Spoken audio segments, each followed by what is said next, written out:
Өзге ақпараттары облыс орталығындағы үздік мектептердің оқушылары зияткер турниріне қатысты.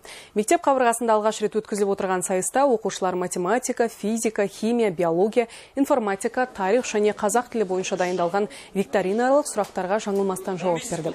Білімді жастардың зияткер аймақтық турнирінің нәтижесі бойынша 3-ші орында Нұрғисат Лендеев атындағы Кіші өнер академиясы және Атырау облыстық дарынды балаларға арналған мектеп-интернатының командасы. 2-ші орында Атырау облыстық дарынды балаларға арналған Қазақ-түрік лицейі ұлттық гимназия ұжымы, 1-ші орында облыстық Жолдасқали Досмұхамедов атындағы дарынды балаларға арналған интернаты иеленді. Сайысқа қатысқан барлық командалар жүлделі сыйлыққа ие болды.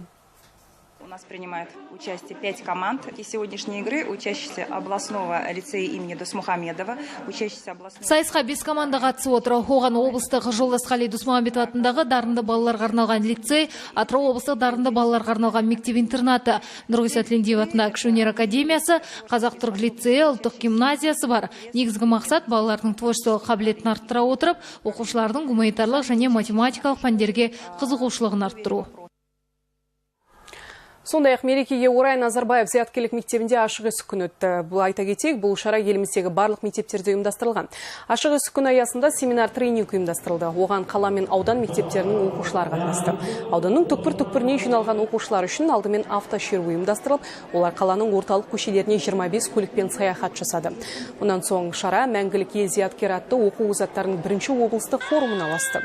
Форумда оқушылар 7 топқа бөлініп, мәңгілік ел жалпыұлттық идеологиясы құндылықтарын насихаттап белсенділік танытты. Айта кетейік, ұйымдастырылған шаралар қаражатына 5 оқушы экспоға жолдама алды. Жалпы бұл шараға үлкен дайындық болды. Өткені осы ашық есік күн шеңберінде бүгін біздер Экспо 2017 халықаралық көрмесіне 5 оқушыға жолдамаға сертификат бердік. 5 күн біздің ауыл мектептің 5 оқушысы Назарбаев зияткерлік мектептерінің оқушыларының өзінің ұйымдастыруымен өткен қайырымдылық жәрмеңкесіндегі түскен қаржыға Астана қаласына баруға сертификат алды Экспоға. Другим новостям. Ученики лучших школ области приняли участие в турнире «Интеллект». Школьники отвечали на вопросы викторины по математике, физике, химии, биологии, информатике, казахскому языку и истории. По результатам регионального турнира места распределились следующим образом.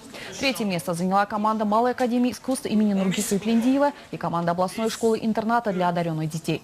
2-е место у Атырауского областного казахско-турецкого лицея и коллектив национальной гимназии.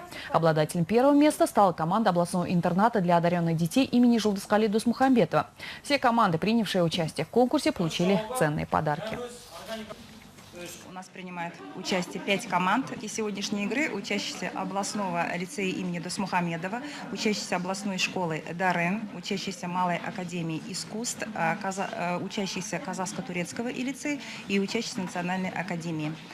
Цель игры – это выявить творческие способности учащихся и их интерес к предметам естественно-математического направления и гуманитарного направления. В преддверии праздника в Назарбаев интеллектуальной школе прошел День открытых дверей. Данное мероприятие было организовано во всех школах подобного типа нашей страны. В рамках Дня открытых дверей прошел и семинар-тренинг. В нем участвовали ученики районных школ и городских. Сперва для них устроили автопарад. На 25 машинах дети совершили путешествие по центральным улицам города. После мероприятия продолжилось 1-м областным форумом отличников учебы «Интеллектуал Мәңгілік ел». Школьники поделились на 7 команд и проявили активность в пропаганде общенациональных идеологических ценностей.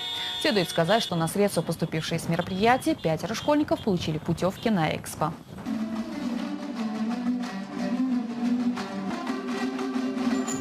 Хочется сказать, что мы не ожидали, что будет такой интерес.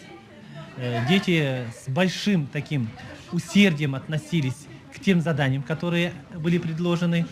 А задания были не из самых легких. Но хочется отметить то, что все-таки основная цель – это возможность глубже и больше понять, полюбить нашу Родину, так как это требует сегодняшнее время. Потому что будущее поколение, на них именно возложена огромная миссия, которую придется выполнять. Именно та независимость, которая на сегодняшний день есть у Казахстана, это чтобы стало прочной основой будущего, мы должны именно воспитать то поколение, которое будет искренне это чувствовать.